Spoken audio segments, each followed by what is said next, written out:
And for the first time in my life, a human being didn't look real to me. And like I literally seen his aura.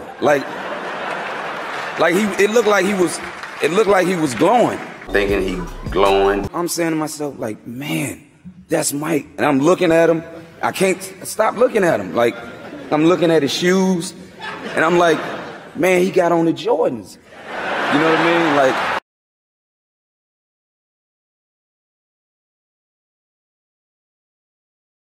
Hello， 大家好，我是热篮球的伦。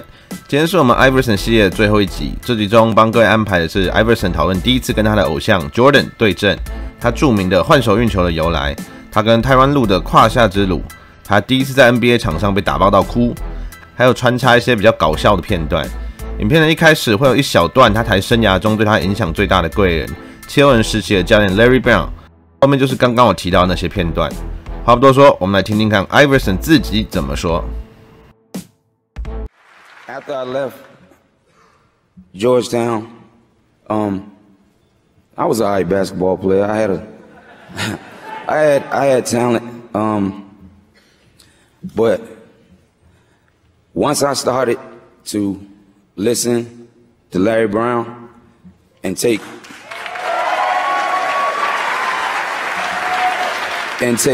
constructive criticism, I learned that how much of a great coach that he is.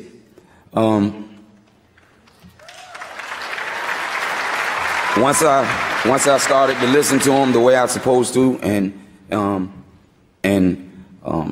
was coached by him, that's when I became an MVP. That's when I became an all-star. That's when I made first team All-NBA. Once I got the message from him, and I followed his lead all the way. You talked to him before the game at all? No. It was just strictly. It was the first time I ever talked to him was that year playing in the rookie game. I never forget it because he said, "What's up, you little bitch?" I never forget it. I looked at him like, all right, man. You know, you want to be fast like Isaiah, and you want to shoot like Bird, you know, rebound like Barkley, pass like Magic, be dominant like Shaq. But man, I wanted to be like Mike. You know what I mean? I remember the first time I played against him, and I walked out on the court, and I looked at him, and for the first time in my life, a human being didn't look real to me. You know what I mean? Like, I don't know if y'all watch the Chappelle show, but he talked about a certain incident where he seen somebody seen Rick James, and like I literally seen his aura, like it looked like he was glowing. Thinking he glowing. And I'm sitting there and I'm saying to myself, like, man, that's Mike. And I'm looking at him. I can't stop looking at him. Like, I'm looking at his shoes, and I'm like, man, he got on the Jordans. You know what I mean? Like, and I'm looking down, I'm like, damn, he got on the Jordans. I mean, it was Mike. It was my idol. It was my hero. 前面这一段主要是 Iverson 在讲他第一次跟他的偶像 Jordan 对阵的时候。显然 Iverson 当时已经进入迷弟模式了。那这场比赛最广为人知的就是 Iverson 在一次跟 Jordan 的1对1中，用了他招牌的非常漂亮的换手运球，吃了 Jordan 一球，也算是 Iverson 生涯中相当出名的片段。接下来 Iverson 会谈谈他著名 crossover 的由来。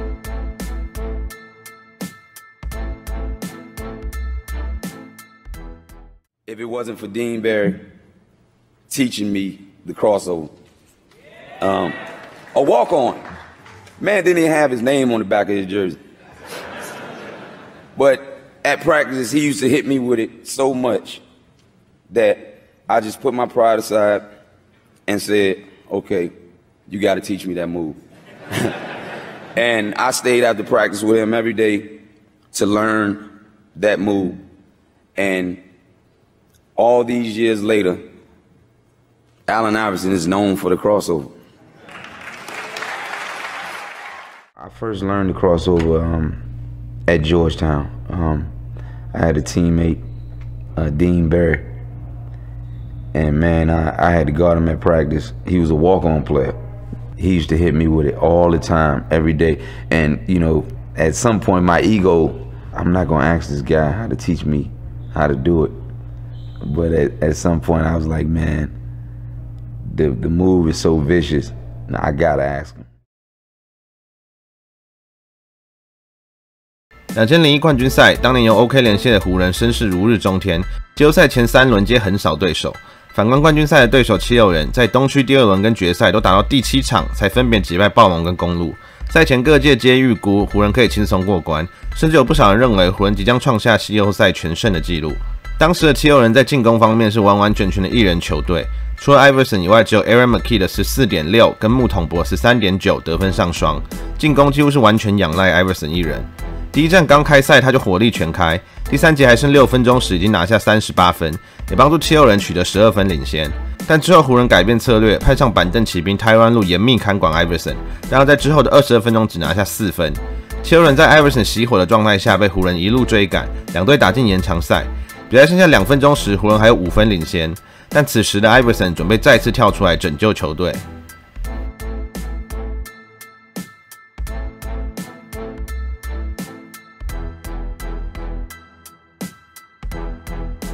I mean, like, he told me later, you know, he told me later that I was his idol. So everybody on his team, Shaq, Kobe, everybody, they was teasing him about it.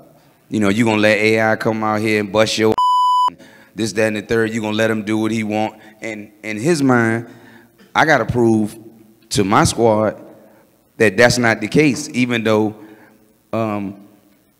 I grew up idolizing these guys. It's similar to how I felt, there you go, how I felt about Jordan. Like all my other teammates, like, are you for real? So you ain't gonna play tonight because you're playing against him, right? So we already know we lost this game, huh?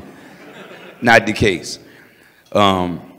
He came out and he was scrappy. That quarter you talking about where I went cold, he had a lot to do with it, but I wouldn't have went cold if it wasn't for a whole lot of holding that he was doing.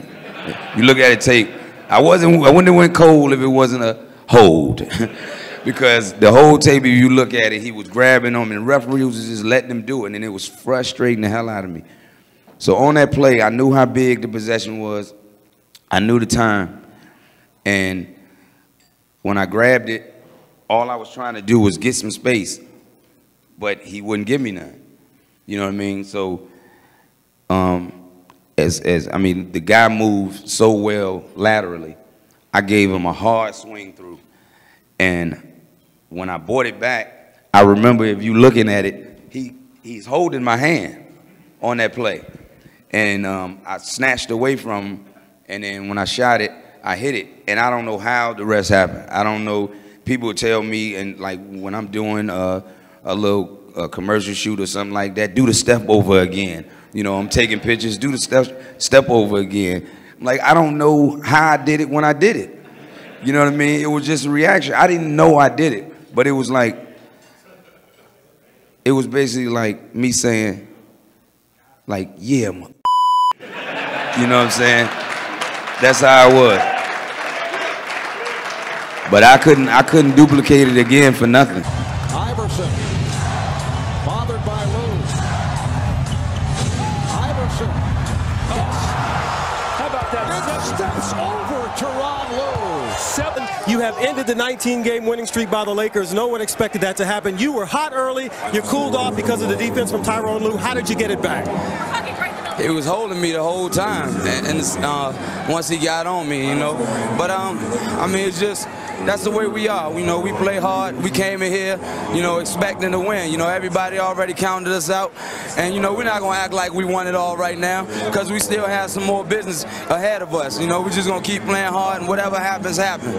Since you have shocked everybody here, what do you take out of this game for game 2? We know we can win, you know, and we knew we can win before we came here.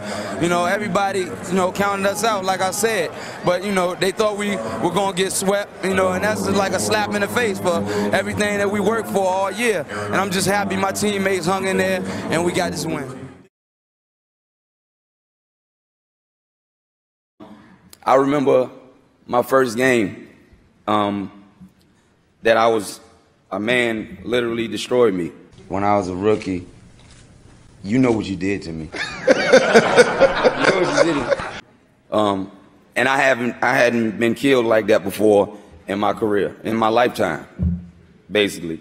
That was the only time somebody destroyed me like that. And I remember Mo Cheeks telling me, and Maurice Cheeks told me after the game, I sat in the locker room and I was crying. You know, because I was crying. That was honestly.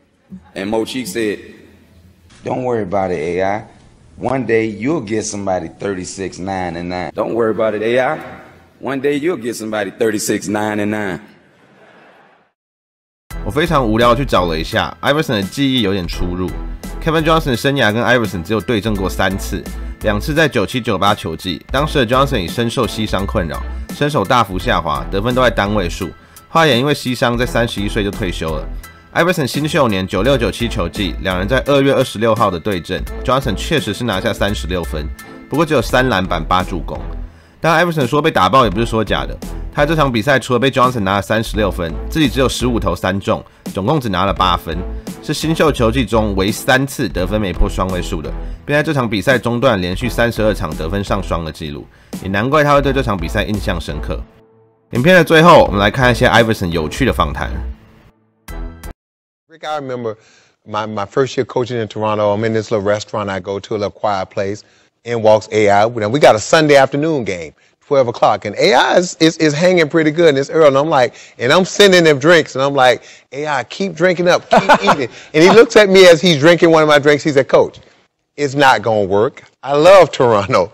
I like to put a show on here. And he commenced to coming out and giving us about 49 the next day at 12 o'clock. And to me, pound for pound, one of the most toughest competitors in the NBA. He knew he was going to get hit, knew he was going to get beat, but yet he kept getting up and he kept coming. And so, like Grant said, much deserved, one of the toughest players ever in the history of this game for his size. To the honest God, I retired because of Allen Iverson. He came down and he did that crossover thing, and I tried it, and then he laid it up, and then he hit me on the butt running by, and I knew it was time to go. Do you remember the most embarrassing moment that happened to you? One game, we were playing the Lakers, and Shaq had it down low, and he went up to bang it, and I jumped on his back, and he took me up too. He took you with him and still do it? Oh, I never forget Kobe looked at me and said, are you trying to die?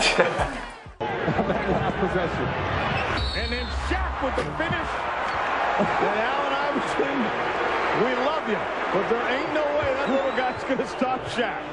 I mean, that's just like a tick on an elephant. I mean, he was just hanging on. I mean, Shaq was just too big and strong. He's laughing about it. They're laughing. Derek Coleman's coming into the game. He's breaking up laughing. I mean, he has to think, he has to wonder, what was I thinking here? Like, I'm really going to stop this guy.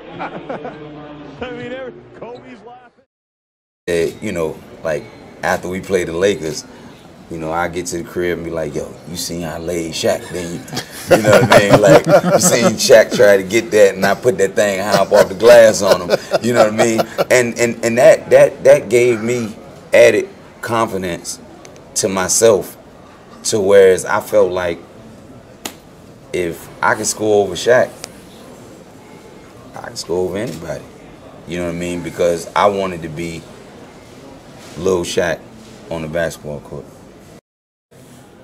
Mahmoud is what, 6'1"? That ain't it.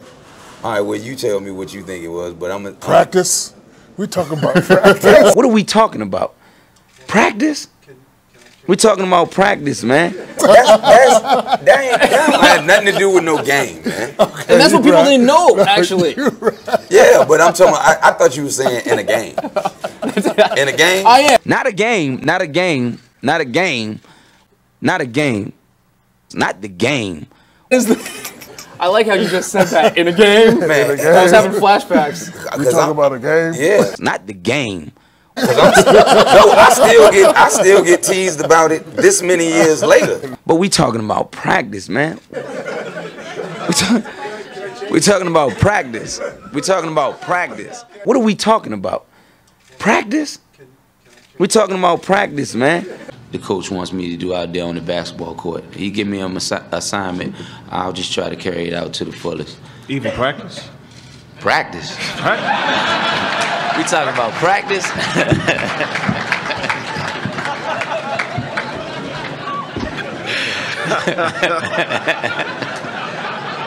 Okay. You heard it. I set myself up for that one.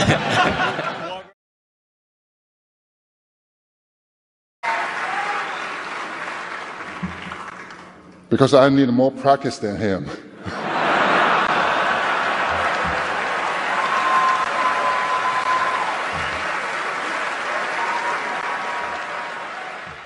We're talking about practice, man.